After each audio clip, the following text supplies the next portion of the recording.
It's not often that the actual day of Epiphany, January 6th, falls on a Sunday, so we have a rare opportunity this year to think about Epiphanies. And Epiphany is a sudden realization. It's God being made known to us in an extraordinary way. And it's also helpful for us to celebrate Epiphany at the first part of the year because we're beginning to think about new things and new years. And I have something from the University of Scranton. It was published in the Journal of Clinical Psychology about New Year's resolutions. And how many of you make New Year's resolutions? How many of you? No one wants to admit it. There are 3 people make New Year's resolutions. 45% of all Americans make New Year's resolutions, they say, in their study. And what percentage do you think are successful in achieving their resolution? What? 8%. 8%. And by the first week, there are only 75% of those folks who are still hanging on to it. So in a week, we lose 25%. So it makes sense that the old Irish blessing, may all your troubles last as long as your New Year's resolutions. It's true. Change is difficult. It's difficult for us to embrace some new things. And they have some suggestions on following up on your New Year's resolutions. And it's to write it down, to have it available where you can always see it, and to make a plan to have other people support you in it. Change is hard, and Epiphany is about us working together for that new world that we know is coming. We had a great Epiphany song. It was too bad we have so many great Epiphany songs and only really one Sunday to sing them. Tonight we have, at 5 o'clock worship, we have a neat video on the history of the song, I Wonder As I Wander. It's a folk melody that there's some neat background on that. But I always like that phrase in there.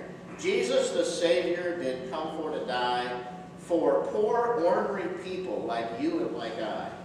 Isn't that great that we can get a whole room full of people that call themselves ornery? Isn't that a wonderful thing that we can admit that we're not quite there, that we're a little bit ornery, that we're not quite able to fulfill some of the responsibilities that we take upon ourselves. We're ornery people.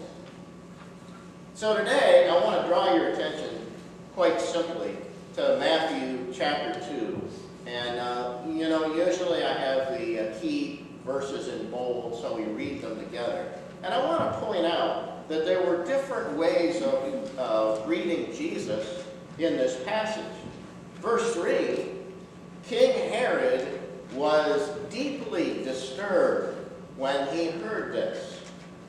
And then if you bump down to verse 10, they're talking about the wise men. When they saw the star, they were filled with joy.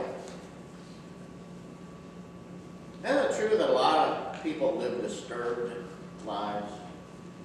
And there are other people who live joyful lives.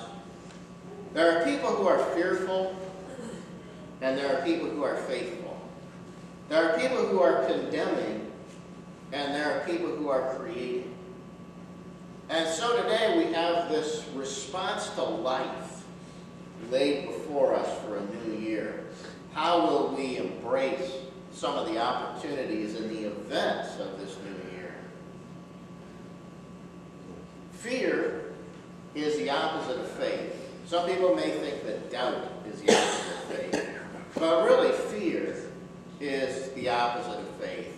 And embracing something that's new. There's a story that's told about a woman in World War II who married a serviceman. There were many difficult decisions between people who were engaged to one another during that time. The woman decided that she wanted to be able to go where her loved one was. And so he was stationed in California. in the desert. And they weren't able to find good housing. They found a small shack that had electricity that worked part of the time. The temperature was 115 degrees. It was near a Native American reservation. And they, for the large part, didn't speak English and didn't associate with her. And he was called to move further out on a mission. And so she was left there in the desert, and she wrote her mother at home. She said, "I can't take this anymore. I want to come home. Wire me some money." And her mother, a few days later, sent a letter to this young woman out in the middle of the desert. And it just had one line in it. "Two men looked out from prison bars. One saw mud, the other saw stars." So she began to think about that, and she began to look at the desert as an exciting place. The cactus, the different plants. She developed relationships with the people who lived there. She began to become an expert on the desert, and in fact, she wrote a book about her experiences. Now, the transformation that happened in her circumstance didn't change. She was still in the same house. It was still 115 degrees. She still couldn't speak the language, but something changed within her. And she began to look at things differently, to live faithfully instead of fearfully. You know, I still have some remarks about a sermon that I preached last fall.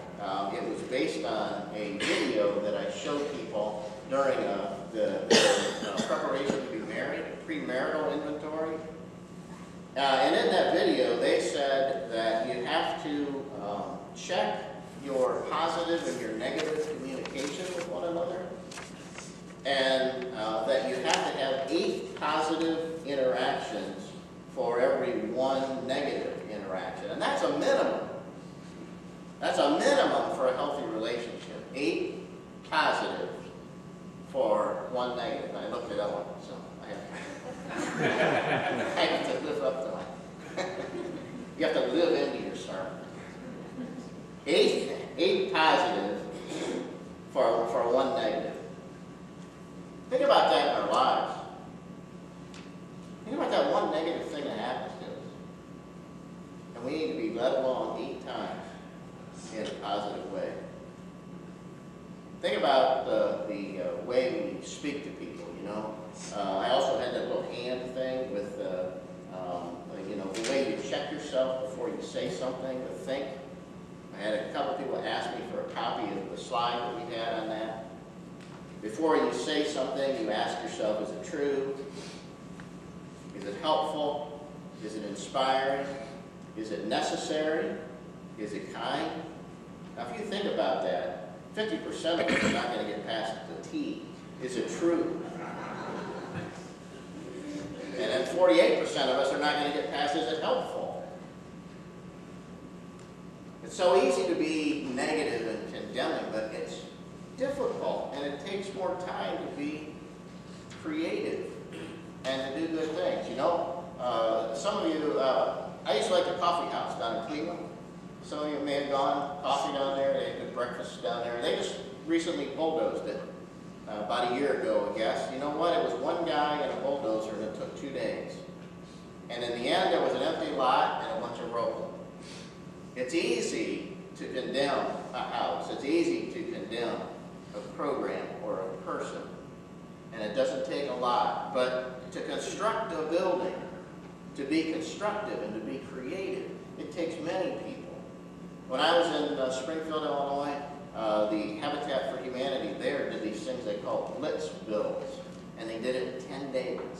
So in 10 days, they would put up a house. And believe me, there's a lot of activity in 10 days to put up a house. But you know what? The end result is there's a house for someone to live in. It's easy for us to look on the negative side. But it's a hard road, and it's a journey for us to be able to work together in community for these good things that are possible. I always think about the word disease. with a line between the D-I-S. We have a dis-ease. We have a dis-ease that permeates our society today in American culture. We're uneasy about the future, uncertain about who we are. Many people are disturbed by that. Many people are fearful of the future of the economy, the future of our nation and the world. And many, many people are condemning of people who have creative solutions to those problems. And the wise men knew that there was a spark. There's always a spiritual spark within each one of us that leads us toward that light. To see the light when the stars come out. To realize that there's something important about caring for our souls more than material things. So we have these three lights to guide us: joy and faith and creativity. And in a new year, we make that resolution. Let's write it down. Let's support one another in whatever goals we have to be creative in this new year. And we live in a world where people are defined by their place and their usefulness in the economy. We have to remember to look higher than that. We have to look to God's economy that operates by a different set of values. And the gospel moves us to be joyful, to be faithful, to be creative, even though we might be those poor old ordinary people of the hymn. So today, let's walk into that new year and look for the stars. Amen.